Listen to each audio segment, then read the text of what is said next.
కథం స పురుష, అరే ఆయన కర్మలను ఏం చేస్తాడండి, how can he do karmas, ఆయన కర్తే కాడు కదా, కథం స పురుష హంతి కం ఘాతయతి అనే ఆక్షేపాన్ని చెప్తుందే కానీ కర్మలని చేయమని చెప్పదు. కాబట్టి ఇంతటి తేడా జ్ఞానికి అజ్ఞానికి మనకి స్పష్టంగా కనపడుతోంది. తస్మాత్ విశేషితస్య అవిక్రియాత్మదర్శినః విదుషః ముముక్షోశ్చ సర్వకర్మ సన్యాసే ఏవ అధికారః. కాబట్టి తేలింది ఏమిటంటే విశేషితస్య, పైన చెప్పిన ప్రత్యేకత గలవాడు. ఏమిటండి ఆ ప్రత్యేకత? అవిక్రియాత్మదర్శినః, ఏ రకములైన వికారములు లేని ఆత్మస్వరూపమును తెలుసుకున్నవాడు. ఆత్మస్వరూపంలో వికారము అంటే కర్తృత్వ భోక్తృత్వములే. నేను కర్తని అని అనుకోగానే వికారం ఉంది, నేను భోక్తని అని అనుకోగానే వికారం. మీరు హాయిగా కూర్చుని ఉన్నారండి, ఏ రకమైన చలనము లేకుండా మనస్సు సత్వగుణ ప్రధానంగా నిశ్చలంగా ఉందనుకోండి, ఇప్పుడు మీరు కర్త భోక్త ఏదీ కాదు. ఆ రజోగుణం ప్రవేశిస్తుంది, ఆ సత్వగుణం జారిపోతుంది, రజోగుణం ప్రవేశిస్తుంది. రజోగుణం ప్రవేశించగానే భోక్తృత్వం వస్తుంది. ఏమిటి భోక్తృత్వం? ఏమిటి భోక్తృత్వం అంటే, ఇంకా ఎలాగో చచ్చిపోతాం కదా, కొద్దికాలం తర్వాత స్వర్గానికి వెళ్ళినట్లయితే అక్కడేవో భోగాలు ఉంటాయి, వాటిని అనుభవించవచ్చు అని అనిపిస్తుంది. అనిపిస్తుంది కదా, తప్పేం లేదు కదా, అనిపిస్తుంది. అనిపించగానే అదే భోక్తృత్వం అంటే, ఇంకా వేరే భోక్తృత్వం ఏముంటుంది? సో ఆ భోక్తృత్వం రాగా అది రజోగుణం. భోక్తృత్వంలో ఎప్పుడైతే పడ్డాడో వెంటనే కర్తృత్వం వస్తుంది. సో ఈ విధంగా స్వరూపంలో లేని కర్తృత్వ భోక్తృత్వాలు రజోగుణం చేత అజ్ఞానం చేత వచ్చి పడతాయి.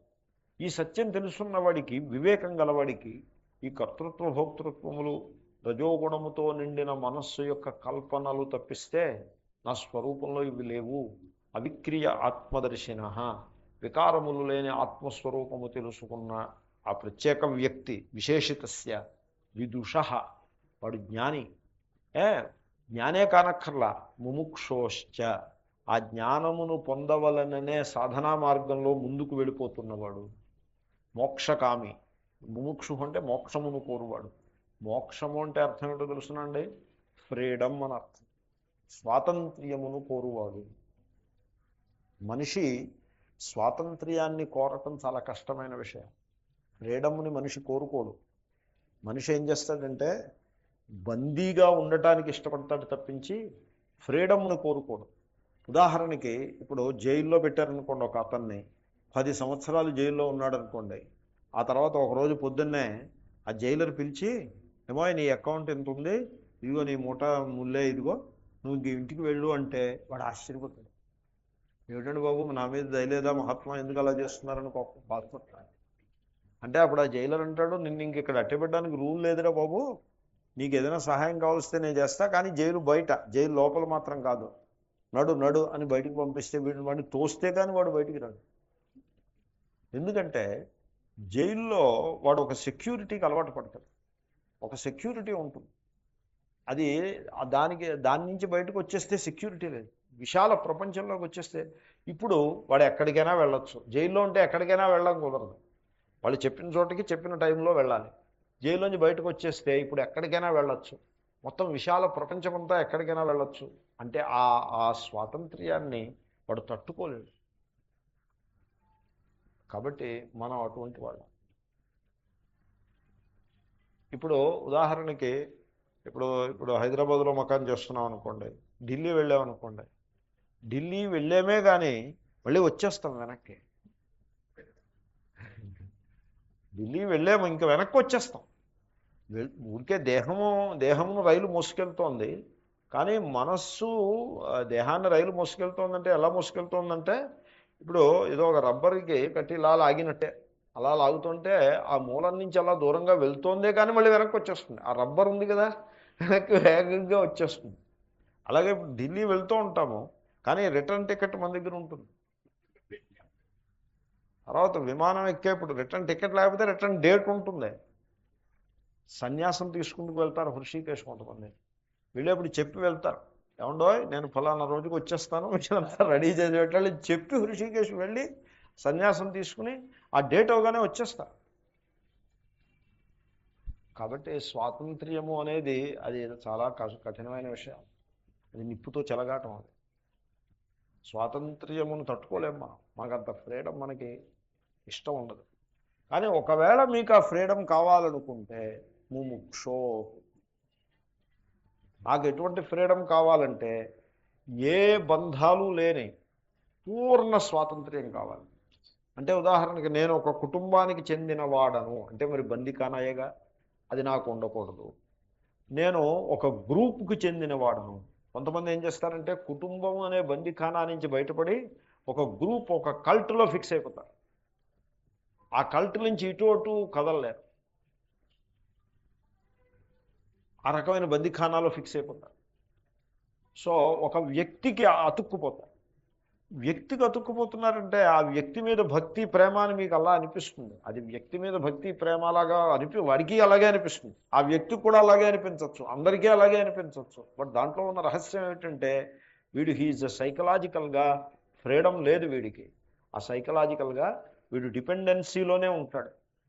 కాబట్టి ఆ వ్యక్తిని పట్టుకుని ఉంటే ఆ వ్యక్తి యొక్క సన్నిధిలో ఆ వ్యక్తికి చెందిన వాడను నేను అనే భావనలో, ఆ బిలాంగింగ్, సెన్స్ ఆఫ్ బిలాంగింగ్లో he has some security. People are afraid. ఆ సెక్యూరిటీ ఉంటుంది. అందుకోసమని ఒక కల్ట్కి ఫిక్స్ అయి ఉంటాడు. సో అంచేతనే మీకు ఈ కల్ట్లు ఎలా ఉంటాయంటే మీరు లైఫ్ మెంబర్ అయిపోమంటారు. నువ్వు లైఫ్ మెంబర్ అయిపో మా దగ్గర, ₹1,00,000 నువ్వు కట్టేసి లైఫ్ మెంబర్ అయిపోతే మేము నీకు బ్యాడ్జ్ ఒకటి ఇస్తాం, ఆ బ్యాడ్జ్ పెట్టేసుకో. ఒకప్పుడు ఈ బ్యాడ్జ్ అన్నది బాహ్యమునందున్న మనస్సులో ఉంటుంది. ఆ బ్యాడ్జి నువ్వు ఫలానా కల్ట్లో నువ్వు మెంబర్వి అనే బ్యాడ్జి నీకు ఇచ్చేస్తాం. అది మనస్సులో ఉంటుంది, బయట పెట్టుకోవడం ఊరికే పైవాళ్ళ కోసం. మనస్సులో వీడికి బ్యాడ్జి ముద్ర పడిపోతుంది. నువ్వు ఆస్ట్రేలియా వెళ్ళు, ఇంగ్లాండ్ వెళ్ళు, స్వీడన్ వెళ్ళు, అమెరికా వెళ్ళు, ఎక్కడికి వెళ్ళినా కూడా మా సంస్థ యొక్క ఆర్గనైజేషన్ బిల్డింగ్ ఉంటుంది. అక్కడ నువ్వు దాంట్లోకి నడిచి వెళ్ళిపోవచ్చు, అక్కడ నీకు మకాం ఇస్తారు, నువ్వు అక్కడ భోజనం చేయొచ్చు అని ఈ విధంగా అది ఆ బిలాంగింగ్ వచ్చేస్తుంది. అప్పుడు వాడు ఏమనిపిస్తుంది, అమ్మాయ్య నేను ఎక్కడికి వెళ్ళినా కూడా ఇగో దీంట్లోకి వెళ్ళిపోవచ్చు, I belong to this cult అని ఒక గ్రూప్ బిలాంగింగ్ సైకాలజీ. ఇది కూడా ఇన్సెక్యూరిటీ నుంచి వచ్చింది. He has to belong to something. దేనికో ఒకదానికి చెందినవాడు అయి ఉండాలి. నేను దేనికి చెందను, నేను సర్వమునకు సర్వబంధముల నుండి అతీతుడనైన పూర్ణ ఆత్మతత్వము అనే విధంగా ఉండటం, ఆ రకమైన ఆలోచన రావడం కూడా చాలా కఠినమైన విషయం. అటువంటి పూర్ణ స్వాతంత్ర్యాన్ని ఎవడు కోరుతాడో వాడికి ముముక్షువు అని పేరు. అటువంటి ముముక్షువుకి వివేక జ్ఞానము, ఆత్మకర్త కాదు అనే వివేక జ్ఞానం గలవానికి బోధించవలసినది కర్మలు కావు. వారికి బోధించవలసినది ఏమిటంటే ఆత్మ అకర్త అనే జ్ఞానము. ఆత్మ అకర్త అనే జ్ఞానానికే మరో పేరుంది. ఆ పేరేమిటో తెలుసిన? సర్వకర్మ సన్యాసం. ఈ పదం మీరు జాగ్రత్తగా అర్థం చేసుకోవాలి. సర్వకర్మ సన్యాసము. ఇప్పుడు సర్వకర్మ సన్యాసం చేయాలంటే ఏం చేయాలి? ఇంట్లో బందిఖానాగా ఉన్నవాడు ఇల్లు విదిలిపెట్టి కల్ట్కి బందీ అయ్యాడు. కాబట్టి ఇల్లు విదిలిపెట్టడం కాదు కావాల్సింది. సర్వకర్మ సన్యాసము అంటే ఈ బందీఖానాన్ని వదిలిపెట్టి ఇంకో పెద్ద బందీఖానాలోకి వెళ్ళడం కాదు. ఇక్కడి నుంచి హృషికేశ్ వెళ్ళడం కాదు. హృషికేశ్ ఏం వెళ్ళాడు వీడు? రబ్బరు ఆ దృష్టాంతం మీకు అర్థమైందా?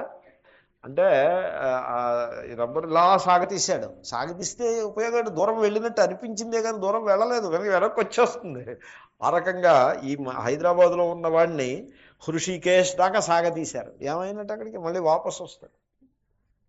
వీడు హైదరాబాద్ విడిచిపెట్టి హృషికేశ్ వెళ్ళలేదు, హైదరాబాద్ నుంచి సాగి హృషికేశ్ వెళ్ళాడు, మళ్ళీ వాపసు వచ్చేస్తాడు.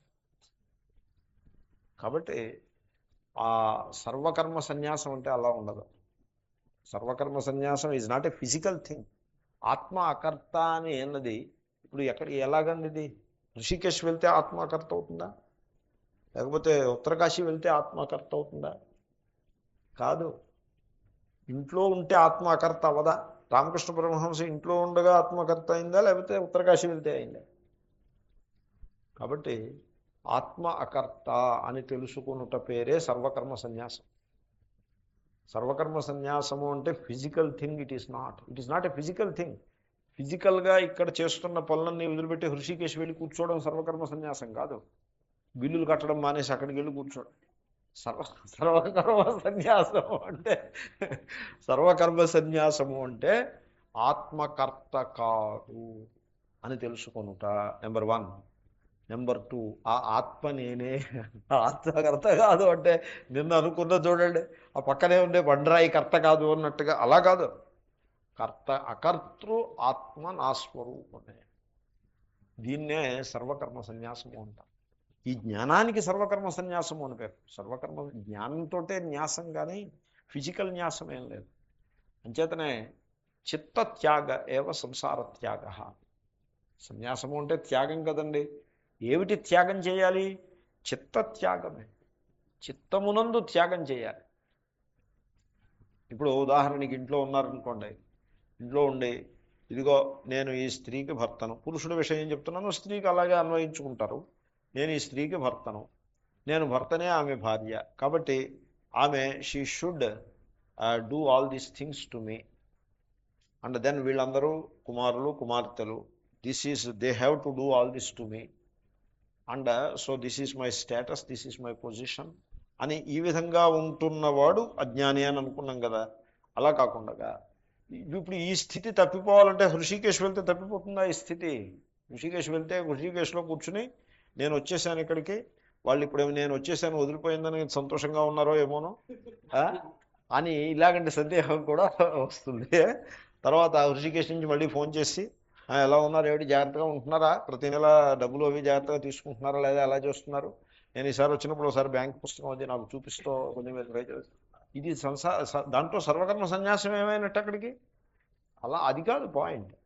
ఇంట్లో ఉంటుండగానే నువ్వు సర్వకర్మ సన్యాసం అంటూ పని కట్టుకుని దీన్ని త్యాగం చేస్తాను దాన్ని త్యాగం చేస్తాను అలాగా కాదు త్యాగం చేయడం.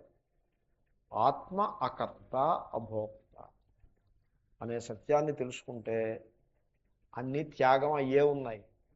కొత్తగా త్యాగం చేయాల్సింది ఏం లేదు. దేని స్థానంలో అది ఉంటుంది. ఇప్పుడు ఇక్కడ కూర్చుని ఉన్నాము, ఆ పక్కన బీరువా ఉంది. ఇప్పుడు బీరువాని త్యాగం చేయాలంటే ఏం చేయాలి? దీన్ని ఉదాల మీద ఎత్తుకుని మనుషుల్ని మోసుకొచ్చి ఉదాల మీద ఎత్తుకుని రోడ్డు పక్కన పారేసి రావాలా ఏమన్నానా? ఏమీ అక్కర్లేదు. మనస్సులో ఆ బీరువాకి నాకు ఆత్మకి సంబంధం లేదు అని తెలుసుకుంటే చాలు. కాబట్టి సర్వకర్మ సన్యాసం అంటే అది ఆత్మ అకర్త అని తెలుసుకోవాలి. దాన్ని తెలుసుకోవటానికే వీడికి యోగ్యత ఉన్నది. ఈ ఆత్మానాత్మ వివేకము గలవానికి, తర్వాత ఆత్మస్వరూపము తెలుసుకున్నవానికి, ఆత్మకర్త అని తెలుసుకుంటూ ఆ జ్ఞానంలో నిలిచి ఉండటానికే వాడు యోగ్యుడు. ముముక్షువు కూడా అంతే. అటువంటి మోక్షాన్ని, పూర్ణ మోక్షాన్ని కోరుకునేవాడు కూడా ఇటువంటి సర్వకర్మ సన్యాసానికే అధికారి, దానికే యోగ్యత కలవాడు. చేతనే మోక్షాన్ని కోరేవాడు ఈ కామ్యకర్మల ప్రవాహంలో పడి కొట్టుకుపోవటం అనవసరం. దాంట్లో పెద్ద విషయం అయితే. చేతనే మోక్షాన్ని కోరేవాడు ఎప్పుడు కూడా భవిష్యత్తు గురించి బెంగ పెట్టుకుంటూ ఉండటం, ఆ బెంగతోటి కర్మల్ని చేస్తూ ఉండటం, తర్వాత తన యందు లేని కర్తృత్వాన్ని ఆపాదించుకుని కర్మల్ని చేయటం, ఇదంతా కూడా మోక్షాన్ని కోరేవాడి యొక్క లక్షణాలు కావు. మోక్షాన్ని కోరేవాడు అకర్తగా నిలిచి ఉంటాడు. కర్మలు అవుతాయి, కర్మలు చెయ్యరు. చేసేవాడు కూడా నేను చేస్తున్నాను అని అనుకునేప్పుడు కూడా కర్మల్ని ఎవడూ చేయడు. కర్మలు జరుగుతాయి. యాక్షన్స్ హ్యాపెన్ అంతే. అంతేగాని యాక్షన్స్ నేను చేస్తున్నాను అని అనుకోవడం పొరపాటు. ఏ ఒక్క కర్మ యాక్షన్ పూర్తవ్వాలన్నా 10,000 ఫ్యాక్టర్స్ కలిసి వస్తే ఒక్క యాక్షన్ పూర్తవుతుంది.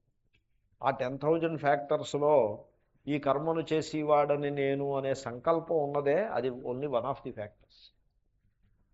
ఆ సంకల్పం కూడా అజ్ఞానం మీద ఆధారపడి ఉంది. కాబట్టి కర్మలు అవుతాయి తప్పిస్తే కర్మల్ని చెయ్యరు. అన్నం నేను వండుతున్నాను అని అన్నం నేను వండుతున్నాను, అన్నం అనేది అది అజ్ఞానం. అన్నము వండబడినది, దట్ ఈస్ ది ట్రూత్. అన్నం నేను వండుతున్నాను అన్నది అజ్ఞానం ఉంది. అన్నం వండడంలో ఎన్ని ఫ్యాక్టర్స్ ఉన్నాయో ఆ ఫ్యాక్టర్స్లో ఈ నేను వండేవాడిని అనేది ఒక పిసరంతా. ఆ పిసరంతా అజ్ఞానం చేతనే. దేహాధ్యాస ఉండాలి, దేహమే నేను అనుకోవాలి, అప్పుడు అన్నం ఉండదు. కాబట్టి ఈ కర్మల్ని నేను చేస్తున్నాను అని అనుకుంటే అంత మహాభారం అదే కానీ మరొకట్లేదు. అలా అనుకోవడం మానేసి మీరంతా ఈశ్వరుని అధీనంగా నడుస్తోంది అని అలా అనుకోకండి. అసలు కర్మల్ని చేసేవాడిని నేను అని మీరు అనుకోలేదనుకోండి, మీకు ఆ కర్మ బరువు అని కూడా అనిపించదు. ఏ క్షణంలో అయితే నేనే చేసేస్తున్నాను ఇది అని అనుకున్నారో ఇంకా ఆ క్షణంలో చేయలేరు. ఒక ఒక ఇంట్లో ఒక ఉమ్మడి కుటుంబంలో ఒక ఒక అమ్మ ఊడుస్తోంది, హాల్ని ఊడుస్తోంది. పెద్ద హాలు చీపురు కట్ట పట్టుకుని నడుము వంచి ఊడ్చాలి. నడుము చాలా కఠినమైన కార్యం అది. ఆ హాలు ఊడుస్తోంది, చక చక చక ఊడుస్తోంది. ఊడిచి ఈ తుక్కంతా ఓవైపు పోగేసుకుంటూ వస్తారు కదా ఊడ్చటంలో, సగం వచ్చేప్పటికి అలా లేచి నిలబడింది. ఒకసారి నడుము నొప్పి అనిపించి లేచి నిలబడి మళ్ళీ తర్వాత ఊడవడం కోసం లేచి నిలబడితే పక్క గదిలో మిగతా ఆ లేడీస్ అందరూ కూర్చుని కబుర్లు చెప్పుకుంటూ కాఫీ తాగు. వెంటనే ఏమర్రా మీరేమో హాయిగా కూర్చుని కాఫీ తాగుతూ కబుర్లు చెప్పుకుంటున్నారా, ఈ పనంతా చేయటం నా భారమా, నా బరువు, నా పనా ఇది, నేనేనా చేసేది ఈ పనంతా అని అనిపించింది ఆవిడ. వెంటనే చీపురు అక్కడ గిసిరేసి లేచకపోయి.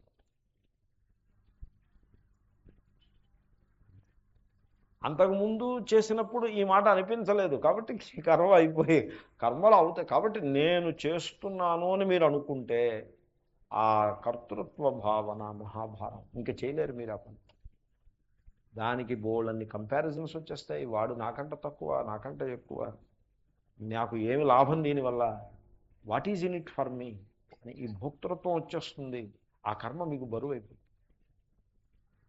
ఆ సపోజ్ అక్కడ కాఫీ తాగి వాళ్ళు ఎవళ్ళు లేరనుకోండి, ఆ సమయంలో లక్కీగా ఎవళ్ళు లేరనుకోండి, ఆవిడ చక్కగా ఫినిష్ చేసేసి నేను ఇంత పని చేశానని ఊహ కూడా రాదు ఆవిడ. అలా ఉంటుంది. కాబట్టి ఆత్మస్వరూపమునందు కర్తృత్వము లేదు అనే సత్యాన్ని జాగ్రత్తగా తెలుసుకోవాల్సి.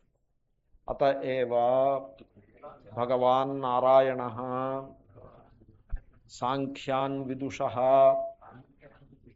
అవిదుషశ్చ కర్మిణ ప్రవిభజ్య ద్వే నిష్ఠే గ్రాహయతి.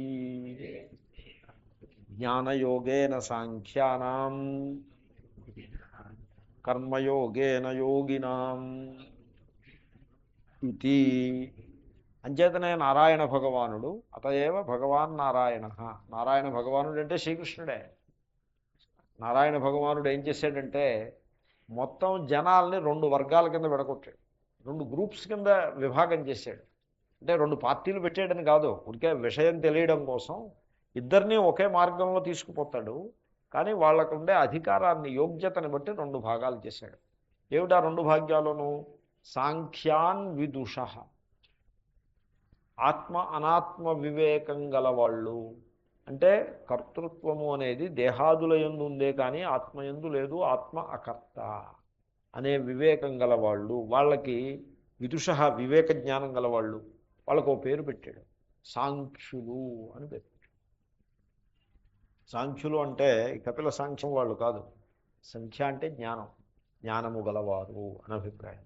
సాంఖ్యులు అని పేరు పెట్టాడు. తర్వాత అవిదుషశ్చ కర్మిణ, మేము కర్తలము, కర్మ చేసుకుని పుణ్యం సంపాదించుకుని భోగాలను అనుభవిస్తాము అని అనుకుంటే వాళ్ళు కొంతమంది ఉన్నారు. వాళ్ళు కర్మిణ, వాళ్ళు ఆత్మస్వరూపం తెలిసిన వాళ్ళు కాదు. అవిదుష, వాళ్ళని ఇంకో వర్గం చేశారు. ఇప్పుడు ఇద్దరికీ ఒకే రకంగా బోధించకూడదుగా, మరి తేడా ఉందిగా ఇద్దరికీను. ఇద్దరికీ ఒకే రకంగా బోధిస్తే ఉపయోగం ఏంటి దానివల్ల?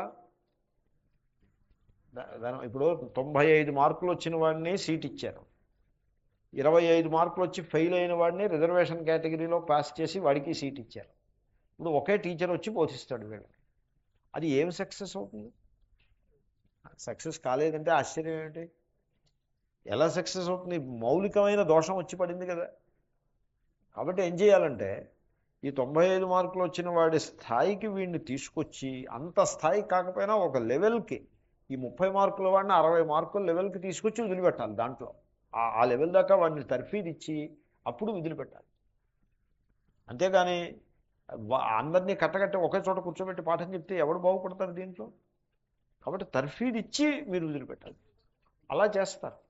ఇప్పుడు పిల్లలు పాఠం చెప్పేప్పుడు ఏం చేస్తారంటే ఎస్ఎస్ఎల్సి వెళ్ళేప్పుడు టీచర్లు అలా చేసేవారు. దీంట్లో బాగా డౌన్గా ఉన్న వాళ్ళని వేరే ప్రైవేట్ క్లాసులు పెట్టి వాళ్ళకే పెట్టేవారు. ఈ బాగా చదువుకునే వాళ్ళని రానిచ్చేవారు కదా ఆ క్లాసులకి. వాళ్ళకి కొంత పూర్ స్టూడెంట్స్కి వేరే క్లాస్ పెట్టేవారు రాత్రిపూట. పెట్టి వాళ్ళని కొంచెం తోమి వాళ్ళని తయారు చేసి అప్పుడు మెయిన్ స్ట్రీమ్లో వదిలిపెడితే అప్పుడు అన్నీ ఇప్పుడు చేపలని నదిలో వదిలిపెట్టాలంటే పిల్లలన్నీ తీసుకెళ్ళి నదిలో వదిలిపెడితే చచ్చిపోతాయి. వాటిని వేరే కొంచెం పెంచి ఒక వయస్సు వాటికి ఒక శక్తి వచ్చిన తర్వాత నదిలో వదిలిపెడతారు. అలాగే విల్డర్నెస్లో వదిలిపెట్టాలంటే జంతువుని దాన్ని ఒక లెవెల్కి తీసుకొచ్చి విల్డర్నెస్లో వదిలిపెడతారు. అది పుట్టిన వెంటనే విల్డర్నెస్లో వదిలిపెడితే చచ్చిపోతుంది. కాబట్టి అలాగే ఇప్పుడు అజ్ఞానులు మేము కర్తలం అనుకునే వాళ్ళు, జ్ఞానులు ఆత్మకర్త కాదనే ఒక వివేక జ్ఞానం గలవాళ్ళు, ఇద్దరికీ ఒకే బోధ చేస్తే శాస్త్రం అది తెలివితేటలైన పని కాదు. కాబట్టి శ్రీకృష్ణుడు ఏం చేశాడంటే రెండు కింద విడగొట్టాడు. విడగొట్టి ఏం చెప్పాడంటే జ్ఞానయోగేన సాంఖ్యానం. ఈ సాంఖ్యులు ఉన్నారే వీళ్ళు ఆత్మజ్ఞానము అనే మార్గంలో ముందుకు వెళ్ళిపోతారు. కర్మయోగేన యోగిన. యోగులంటే కర్మిణ అంటే ఆత్మస్వరూపముని తెలియని వారు, నేను కర్తాభోక్త అనుకునే వాళ్ళు. వీళ్ళు కర్మల్ని ఎలాగూ చేస్తారు. ఆ చేసి కర్మల్ని చేసి పద్ధతి మార్చాలి.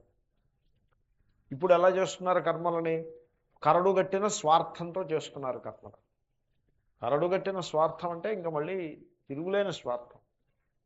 ఎంత స్వార్థం అంటే ఇప్పుడు నేను చూసి ఆశ్చర్యపోతూ ఉంటాను. నేను ఒక ఇంటికి వెళ్ళాను. వెళ్తే ఆ యజమాని నౌకర్ని పిలిచి స్వామీజీకి కాఫీ తీసుకురా అని పురమాయించాడు. I'm happy. ఎందుకంటే ఆయన దృష్టిలో ఆయన నౌకరు భేదం ఉంది, కానీ నా దృష్టిలో భేదం లేదు. నాకిద్దరూ ఒకటే. నాకు కాఫీ కావాలి, that is my problem. So coffee రావడమే ముఖ్యం, కానీ వాడు తెచ్చాడా వీడి తెచ్చాడా ఈ సమస్య నాకేం లేదు. సరే ఆ నౌకరు తీసుకొచ్చి నా చేతికి ఇచ్చాడు. Coffee was good and I was happy. In fact coffee భోజనం దగ్గరికి వచ్చేప్పటికి మీరు యజమాని కంటే కిచెన్లో ఉండేవాడిని పట్టుకుంటేనే శ్రేష్టం. ఈ యజమాని వేస్ట్. యజమాని అడ్డు కూడాను. So this is clean operation and connection కూడా పెర్ఫెక్ట్గా ఉంది. అయితే దురదృష్టం ఎక్కడొచ్చిందంటే ఈ కాఫీ తీసుకొచ్చిన కుర్రాడు బుద్ధిమంతుడు, చాలా మంచి కుర్రాడు. అది నాకు కుడి చేత్తో ఇవ్వడానికి బదులు ఎడం చేత్తో ఇచ్చాడు. అది నేను చూడలేదు, నాకు ఆ తేడా లేదు. నేను అంత ఉన్నత స్థాయికి చెందినవాడిని కాదు, నేను సింపుల్ మనిషినే. మీరు కుడి చేత్తో ఇచ్చారో ఎడం చేత్తో ఇచ్చారో ఈ సిద్ధాంతం అంతా నాకెక్కడ. నాకు మీరు ప్రేమతో ఇచ్చారు చాలు. నేను తీసుకుని తాగేసుకున్నా. అప్పుడే ఆ యజమాని దూరం నుంచి చూసి పరిగెత్తుకుని వచ్చి అతన్ని కొట్టినంత పని చేశాడు. ఆ నౌకర్ని ఫిజికల్గా కొట్టలేదు, నేను ఉన్నాను కాబట్టి కొట్టలేదు, లేకపోతే కొట్టేసేవాడు. స్వామీజీకి కుడి చేత్తో ఇస్తావా ఎడం చేత్తో ఇస్తావా?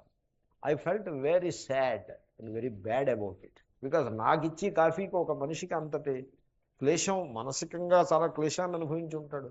అంత క్లేశం పొందేటంటే నేను చాలా దుఃఖపడ్డా. ఆయనతో అన్నా కూడాను, ఎందుకంటే అలా కోప్పడతారు నౌకర్లు, మీరు మనం ఎప్పుడు అలా కోప్పడకూడదు, వాళ్ళని మర్యాద ఇవ్వాల్సి ఉంటుంది అని అన్నా. నక్సలైట్ ఏరియా అంతకంటే ఎక్కువ అంటే మళ్ళీ దెబ్బలాటల్లో పడుతుంది. ఎందుకంటే కాబట్టి so what I mean is, ఇప్పుడు ఆయనకి అది కర్మయోగం కాదు, అదే సన్యాసిని ఆరాధించే పద్ధతి అది కాదు. మరి ఆయన అంత ప్రేమ గలవాడే అయితే ఆయనే తీసుకొచ్చి ఇవ్వాలి, లేకపోతే నా దారిని నన్ను వదిలిపెట్టాలి. సో అంచేతను కర్మ చేసే సందర్భంలో కూడా ఒక యాటిట్యూడ్ అనేది ఒకటి నేర్చుకోవాలి. సన్యాసికి ఒక పెద్ద సింహాసనం వేసి కూర్చోబెట్టేసి ఇంట్లో వాళ్ళ మీద ధూమ్లాడిపోతుంటే అది కర్మయోగం అవుతుంది. కాబట్టి వీళ్ళందరూ ఆత్మజ్ఞానం ఎక్కడ మాట, ఆత్మజ్ఞానం వద్దు. ఆత్మజ్ఞానం ఆత్మకర్త భోక్త ఆయనకి చెప్తే ఆయనకి ఏం తెలీదు. సో అవన్నీ వద్దు ఆయనకి ఏం చెప్పాలంటే, రే బాబు మనందరం సోదరులుగా కలిసిమెలిసి ఉండడం నేర్చుకోవాలి అని ఇంకా అక్కడి నుంచి మొదలుపెట్టి కర్మయోగ లక్షణాలు నేర్పాలి ఆయన. That is how it is. అలాగే దేవాలయం కట్టిస్తారు, కానీ పక్కనున్నవాడు చచ్చిపోతున్నా కూడా ఉపకారం చేయరు. తర్వాత పశువులను హింసిస్తారు. దేవాలయం కట్టిస్తాడు, పశువులను హింసిస్తాడు. దూడకి పాలు వదిలిపెట్టడం, ఆ పాలు కూడా పిండేసుకుంటాడు. దూడని మలమల మాడిచేస్తాడు, వెళ్ళి దేవాలయంలో అభిషేకం చేస్తాడు. సో ఈ విధంగా కర్మయోగం, వీళ్ళు కర్మలు చేసేస్తున్నారంటే వీళ్ళు మహాపుణ్యాత్ములు అయిపోతున్నారని మీరు అనుకోద్దు. మీరు కపిల దేవహూతి సంవాదంలో చేసిన వర్ణనలు చూస్తే ఆశ్చర్యం అనిపిస్తుంది. లోకంలో అలా ఉన్నారు. ఓ 1000 రూపాయలు దానం ఇస్తాడు, 10 చోట్ల చదివిస్తాడు పేరు మైకులో, 3 చోట్ల చెక్కిస్తాడు, శిలాఫలకం చెక్కిస్తాడు. అంటే చెరిగిపోని విధంగా పేరు చెక్కిస్తాడు. ఎందుకండి పేరు? ఏదో చేసిన పిసరంతో దానానికి అంత పేరు ఎందుకు? లక్షలు దానం ఇచ్చేవాళ్ళు బాగానే ఉన్నారు.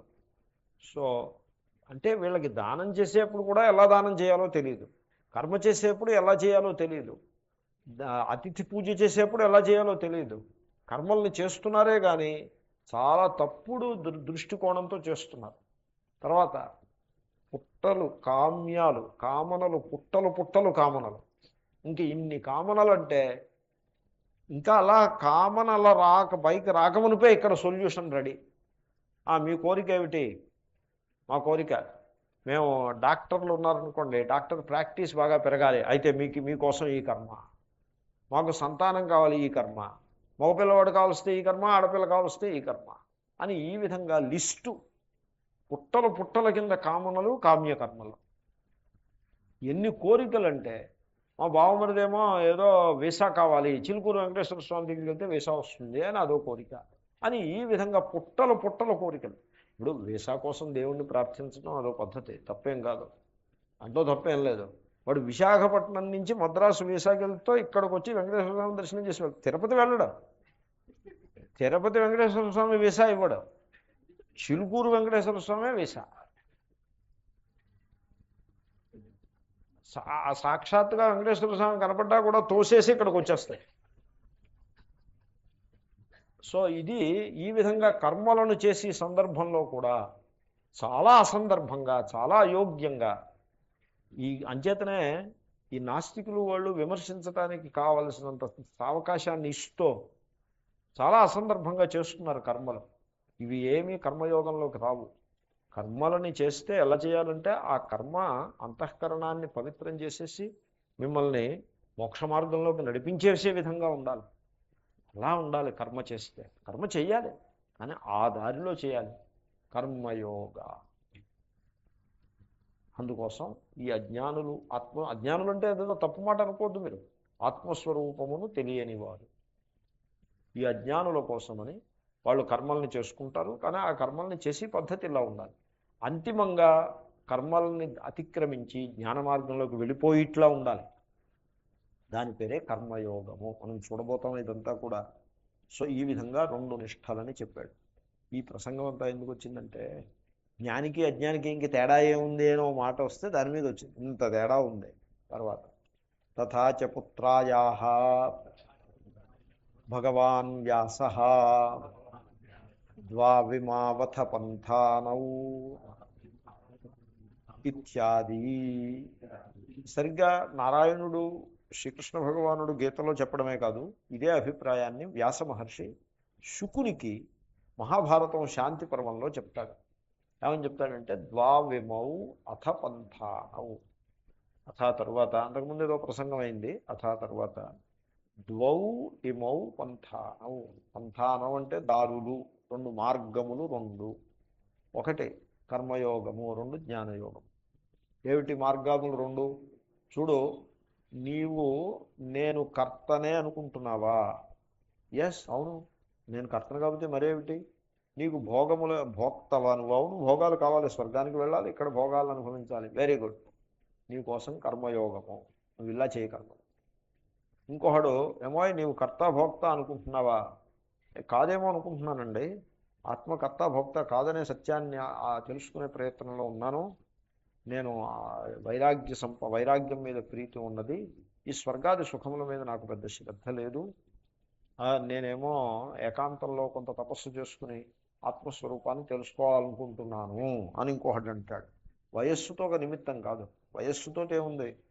సో అలాగ ఉంటారు కొంతమంది యంగ్ పీపుల్, చాలా వివేకంతో వైరాగ్యంతో ఉంటారు. ఒకతను నాకు ఇలాంటి అనుభవాలు అవుతూ ఉంటాయి. పెన్సిల్వేనియాలో ఒక యూనివర్సిటీకి వెళ్ళినప్పుడు ఒక యంగ్ మ్యాన్ నా దగ్గరికి వచ్చాడు.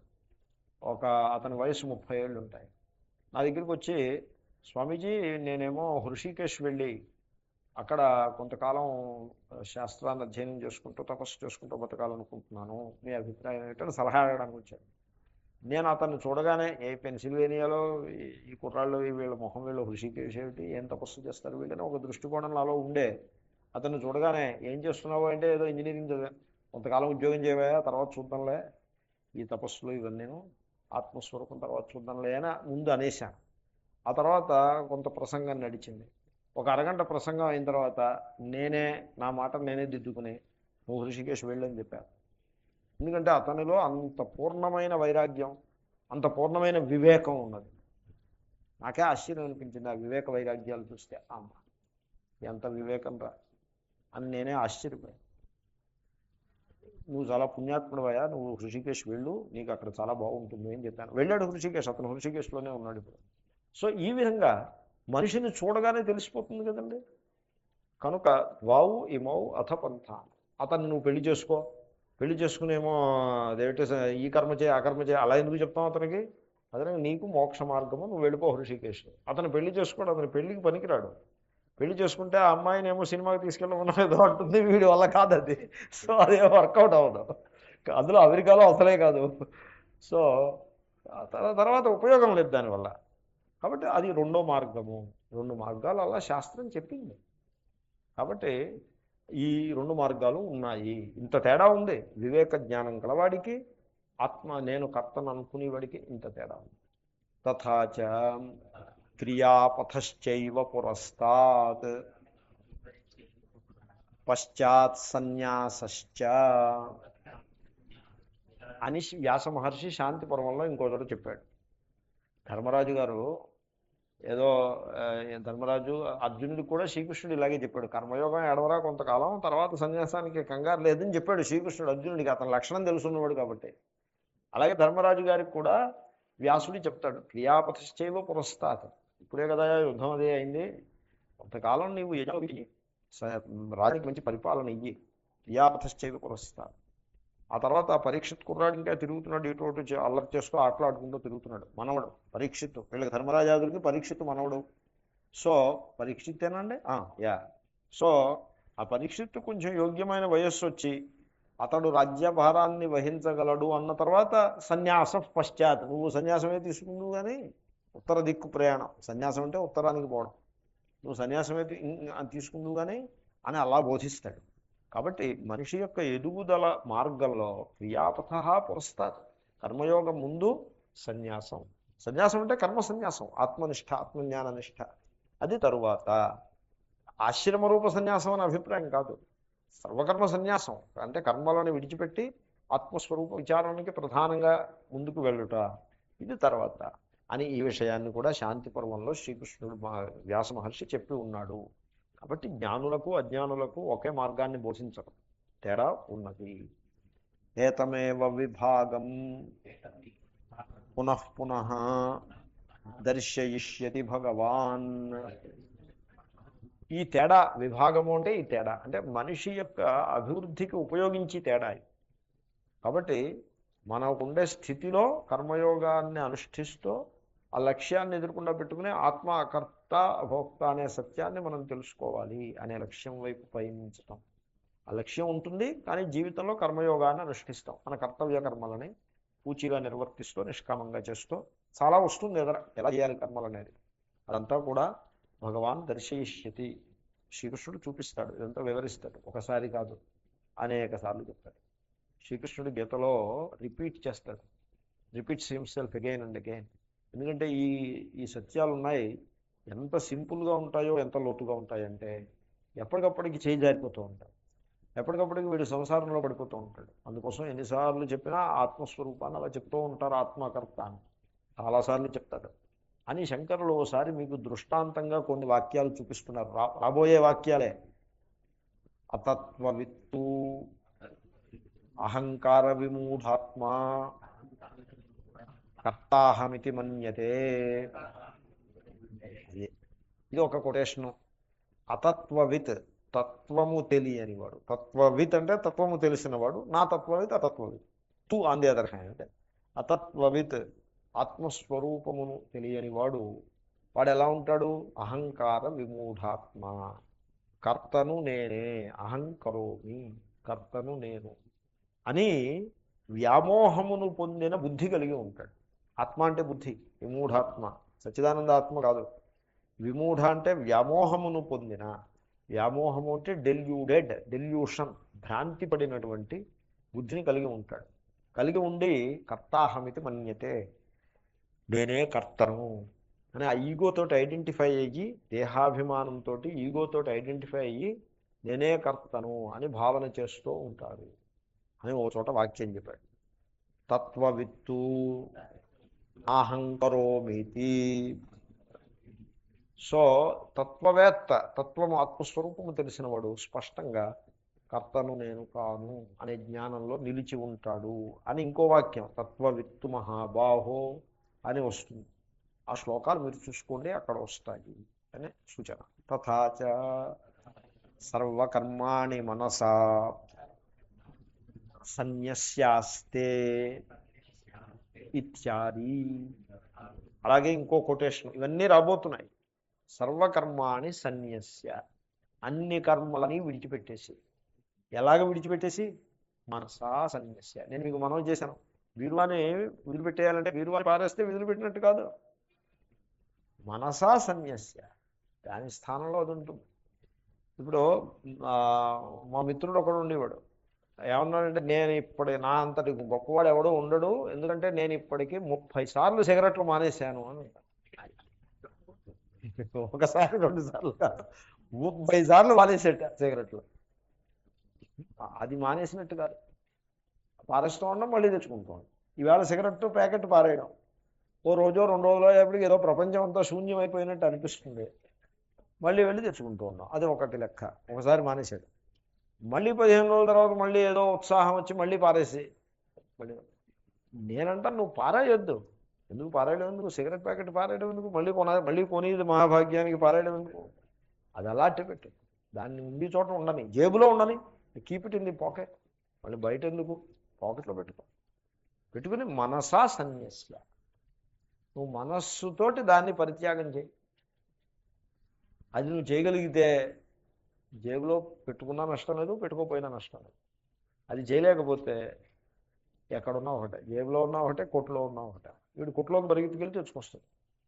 కాబట్టి మనసా సన్యస్య, మనస్సుతో సర్వకర్మలను త్యాగం చేయాలి. ఎలా త్యాగం చేయాలి? పని మానేసి కాదు, కర్మలని చేస్తూ చక్కగా వంట అది శుభ్రంగా వండేసి అందరికీ వడ్డించేసి, వీళ్ళందరినీ నేనే పోషిస్తున్నాను, నా వల్లే వీళ్ళు భోజనం చేస్తున్నారు అనే వ్యామోహం పెట్టుకోకుండా పరమేశ్వరార్పణమస్తు అనేసి విశ్రాంతిగా ఉండిపోవడం. దాని పేరు వంట. కాకపోతే పని మరో పని, వాటెవర్.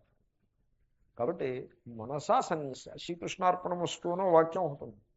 ఒకసారి శ్రీకృష్ణార్పణమస్తు అన్నా ఉంటే ఇంకా దాంతో మనకి సంబంధం లేదు.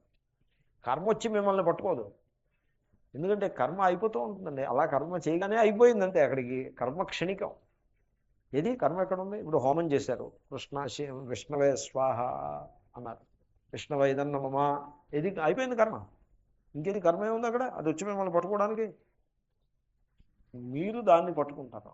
ఆ కర్మను చేసిన వాడను నేనే, దాని ఫలం నాకు ఎప్పుడు వస్తుంది? అది అలా పట్టుకుంటాడు, కర్తృత్వ భోక్తృత్వాలతో పట్టుకుంటాడు. సో అలా పట్టుకోవడం పేరే కర్మఠ అంటే అదే. మనసా సన్యస్య. ఏదో హోమం చేశారు, మంచిది, అయిపోయింది, ఇంకా దాంతో పెట్టుకోవద్దు. కాబట్టి నేను మొట్టమొదట ఒకళ్ళు నాకు సలహా ఇచ్చారు, మీరు వారం రోజులు కనుక ఎక్కడైనా గీత పాఠం చెప్తే వారం రోజులు దానికి ఒక నెంబర్ ఇవ్వండి. గీతా జ్ఞాన యజ్ఞము నెంబర్ 20, నెంబర్ 21, నెంబర్ 22. అలాగే భాగవత సప్తాహం కనుక మీరు ఎక్కడైనా చేస్తే నెంబర్ 1, నెంబర్ 2, నెంబర్ 3, అలాగే నెంబర్లు ఇచ్చుకుంటూ పోవాలి మీరు. అలా బయోడేటా డెవలప్ అవుతుందని ఒక ఆయన సలహా ఇచ్చారు. నేను ముందు నాకు అనిపించింది, అవును మరి ఆర్గనైజ్ చేసుకోవచ్చు, ఒక డైరీ పెట్టుకుని నోట్ చేసుకుంటూ అంతా ఒక సిస్టమ్ కింద పెట్టుకోవచ్చు, ఏముంది, మంచిగా కంప్యూటర్లో కూడా ఇంట్రడ్యూస్ చేసుకోవచ్చు, చక్కగా టైప్ చేసుకుని. కానీ మళ్ళీ వెంటనే డౌట్ వచ్చింది, అబ్బో ఇది కర్తృత్వాన్ని పెంచి ఇట్లా ఉంది ఇది అని డౌట్ వచ్చి, అంటే ఆ క్షణంలోనే నేను రాశాను మొట్టమొదట, రెండు మూడు రాసి వెంటనే అచ్చింపు వదలపాలి. ఏంటో ఇది మనకు పనికిరాదు. ఎందుకంటే గీత పాఠం ఎన్నిసార్లు చెప్పాము, ఎన్ని వారాలు చెప్పాము, ఎంతమందికి చెప్పాము, ఈ లెక్క వేసుకుంటూ ఉంటే ఇది మనం చేసిన కర్మ అనే ఒక భావన నిర్మాణం అవుతుంది. మనసా సన్యస్య ఆస్తే. ఇంకా ఇంతకుముందు మనం చేసిన కర్మలను అలా లిస్టు కింద రాసుకుని గుర్తుపెట్టుకోవడం ఇది పొరపాటు. మనం ఎక్కడికి చూసాం, ఈశ్వరుని యొక్క అనుగ్రహం చేత నడిచింది, ఏదో నడిచింది అంతే. మనసా సన్యస్య ఆస్తే. మనస్సుతో సన్యసించి ఇంక ఇప్పుడు ఏం చేయాలి? ఏమి చేయరు. ఆస్తే ఉండడమే. ఆ వాక్యం ఏంటంటే సుఖం వశీ అని ఉంటుంది. సర్వధర్మ మనసా సన్యస్యాస్తే సుఖం వశీ. సుఖంగా ఉండాలి. కానీ మనస్సు ఇటు అటు లాగి ప్రయత్నం చేస్తుంది. దాని మీద నియంత్రణ ఉండాలి. వశీ అని ఆ శ్లోకం అది. సో ఈ విధంగా అనేక సందర్భాల్లో శ్రీకృష్ణుడు ఇంకా ఇవన్నీ చెప్పబోతున్నాడు. తత్ర కేచిత్ పండితం మన్యా వదంతి. ఇది వ్యవస్థ చేశారు. ఇది కర్మయోగము, జ్ఞానయోగము. ఆత్మకర్త భోక్త, ఈ సత్యం తెలియని వాడికే కర్మలు అని ఇదంతా వ్యవస్థ బాగా చేశారు. ఈ సందర్భంలో పండితం మన్యాహ వదంతి, కేచిత్ వదంతి.